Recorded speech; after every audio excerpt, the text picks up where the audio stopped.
Bună ziua, prieteni!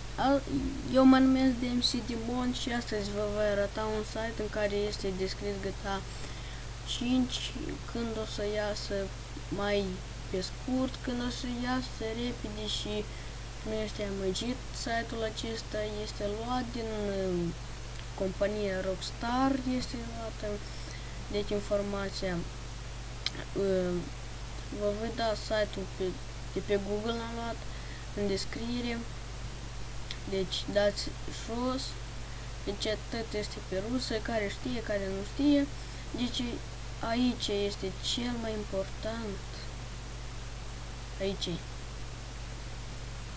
aici scrie că până când o să iasă GTA 5 pe computer trebuie 19 zile, e că acestea sunt zile, e că acestea 19 zile, 23 de ceasuri, 58 de minute și secunde, arată 36, 35 secunde.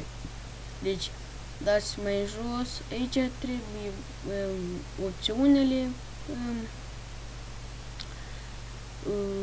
opțiuni, vă spun, medium opțiuni și aici cele mai ridicate opțiuni a jocului.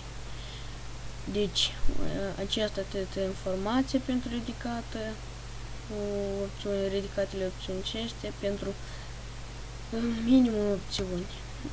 Deci, cum e să joacă, așa cum am socotit eu pe deste, că chiar cu matematica nu îndrujesc,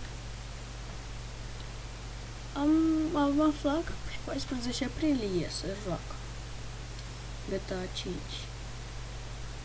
Nu o să așteptăm, mai avem de așteptat un pic și o să iasă jocul și o să fac episodul 1, 2, câte o să am acolo. Deci vine sfârșitul videoului, vă spun, puneți like, înscrieți la canal, vă rog frumos.